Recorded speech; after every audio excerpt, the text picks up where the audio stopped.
Y'all hate China, right? You do. But y'all crying for China to own y'all websites. YouTube went down. Know what I did? I went to my other hobbies. I talked to people in person. Your hillbilly, hobgoblin, ham-hock neckass is in Walmart, in a bonnet or wearing a mullet and rage posting about a cashier. And then you keep doing quote content like this, now you think you're owed money for that shit? Be actually serious. There are so many things wrong with people crying over YouTube and TikTok not working or not paying them. By the way, this is an informative commentary podcast, not a performative documentary video, so I will not be providing imagery or clips throughout the video.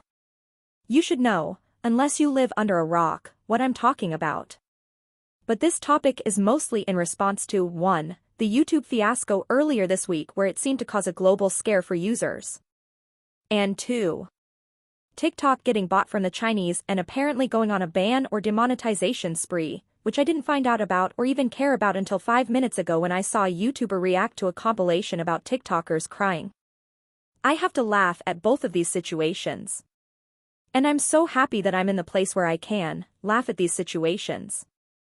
I used to sit around not ever crying but just sadly sighing that I have a pretty irrelevant professional or influential social media presence, just in case there are projects that I would like to or need to market. But then I realize how blessed I am to have the freedom of knowing that as a whole fucking grown, graying adult, I will never ever know the day when I cry over a fucking app paying my bills or giving me entertainment. And here's one of the issues, as people especially United States Americans, there's too much ignorant impulsive emotional reactions to things. Y'all too quickly and frequently run with your hair on fire through the streets or cyberspace freaking out running in the same stupid direction with rage and demands, when you have absolutely no clue what the fuck is going on, or no right or reason to be acting like this anyway. You are not an important stakeholder, at all, when it comes to the goings-ons with YouTube and TikTok and corporations and the government. You need to mind your fat-ass business, and figure out how you're gonna afford potatoes tomorrow, and stop overreacting to website mishaps. The minute YouTube went down, first thing I did, rather than pitch a fucking fit, was go through a reasonable process of eliminations. Maybe it's my Ethernet cord, maybe it's my laptop, maybe it's my modem, and quite simply, maybe it's just plain fucking YouTube. So? I was not hunched over my computer all night obsessing and refreshing the screen and my modem like a neckbeard on Pornhub or Reddit, and I was not crying in bed having a crisis, and I was not bored out of my fucking mind, and I was not angry, livid or worried. Know what I did? I went to my other hobbies. I talked to people in person. I made a meal. YouTube went down and y'all acted like the entire world went down. Also, YouTube wasn't down. You could still watch videos, which is the main purpose of YouTube. All you weren't getting were recommendations. You could still post comments and watch the shit. So what were y'all crying about? Y'all just proved to YouTube how much you do need them. And it's blowing my fucking mind that there are grown adults out here who have no other hobbies or means of income. You're not a 12-year-old. Why are you crying about a website? You should be embarrassed. It blows my mind that YouTubers who are relevant can't figure out what entrepreneurship really is. If your subscribers love you so much, then you should be able to exodus them over to your own fucking shit, instead of just farming them at YouTube. If I had more than even 1,000 subscribers, I'd stop relying on YouTube because I would have been told my subscribers how to support me otherwise, and I don't even mean fucking Patreon. Because Patreon is still connected to the content you make on websites you have no control over. Basically, YouTube is a hobby. You should be happy to even get views and to just share information and moments with people. All the other stuff, the pay and the sponsorships, is a bonus. That goes for creators. As far as viewers, get another hobby, bro. Then there's TikTok. This is even more pathetic. First of all, TikTok used to be Musical.ly. Again, you should know this or you should know how to find this out yourself. I'm not posting links and images to prove my point. It used to be fucking Musical.ly. It was a hobby app for talented people to share musical and comical content, like Vine. I just think more seriously than Vine from what I know. Vine was a place for trolls to get attention and financial opportunities. I don't think Musical.ly was for trolls. But the internet shall internet, so maybe Musical.ly did have trolls. Anyways, it became TikTok. Remember the days when TikTok annoyed the fuck out of people because it was just making mediocre little girls stiffly doing dumb dances famous for no fucking reason? And remember when y'all kept crying because you felt TikTok and the industry was favoritizing if not discriminating against certain people from becoming what is truly an abnormality off TikTok, which is rich and famous? When did you expect your potato-faced ass to also become rich and famous, or to even make a penny or a friend or follow from TikTok? When? When did you go from a member of the audience to a deluded quote creator and influencer? Who the fuck are you? Be the fuck for real. Now TikTok, before even being bought by its current owner, is in the hands of people who don't deserve a platform.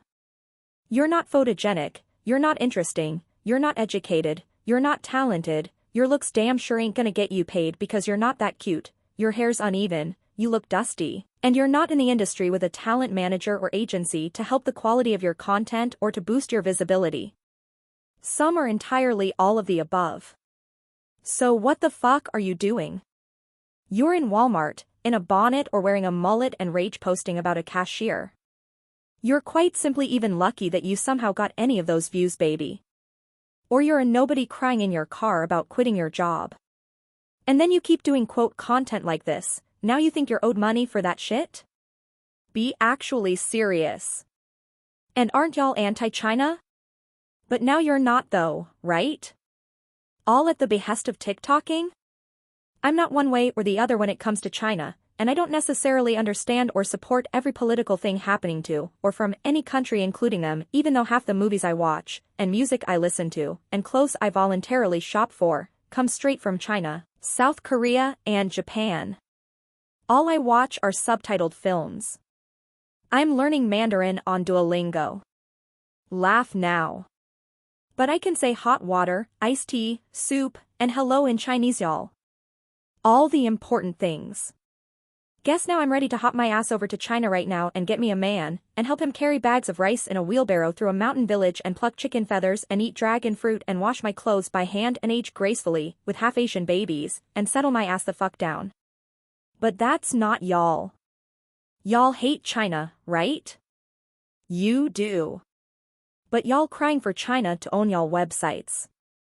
I don't care who owns them, but I'm not a hypocrite like y'all asses are. See, the Chinese let y'all post whatever the fuck you wanted and y'all liked that, right? They let you embarrass yourself and get gassed up in your head that you were a celebrity or owed something, pretty much exchanging information from you for pay. That should feel sleazy to you. But y'all like that shit. Now Americans own it, and they're understanding and standardizing and managing the shit y'all post now. You have 1 million followers, bro. You're a nobody, with 1 million followers talking shit on camera, and you thought you were just gonna keep sliding? Even celebrities in the industry struggle with having that many eyes on them, all with a professional, experienced, connected talent and social media management team, not the guy you found on Upwork and Fiverr. You thought your hillbilly, hobgoblin, ham-hock neck ass could keep going from day to day with your whole face and identity out there saying ignorant shit wouldn't struggle too, in some way? You really put all your entertainment and financial eggs in a Chinese website's basket, let alone an American one, and you didn't think the day you'd have to cry would come? Your ass is getting screwed over just like a regular worker, the same worker who you look down on and mock for earning a decent, honest, hard-earned living. America isn't going to let you talk shit about it. China will let you talk shit about America though. It sure the fuck will. And it'll let you talk shit about your American job and your American healthcare and your American baby daddy drama and your American neighbor and your American groceries. With your whole American ass on camera, forever. Then there's people crying, literally crying, about getting banned on TikTok or getting demonetized, just when they were quote owed a substantial amount of money. Under new ownership, you should be looking over the terms and conditions of your damn account and the pay structure. The same way a regular worker would. If a new company buys out your job, your TOC changes. Duh. But you don't know that, though, because you spend all day on TikTok. I'm positive somewhere in there, TikTok states that you're not owed a fucking penny if they say so. And your big belly ass stayed and kept racking up views. Since when did views equal money? You're not a fucking rapper. Your views don't mean shit. Even if China once placated you into thinking they did. Nah. They paid your baked potato ass to exchange information. America's not gonna pay you for that. You wanna survive solely off TikTok? You better count your fucking days, but on top of that, in the meantime, make sure you have a fucking bankable talent. Talking shit won't cut it for much longer.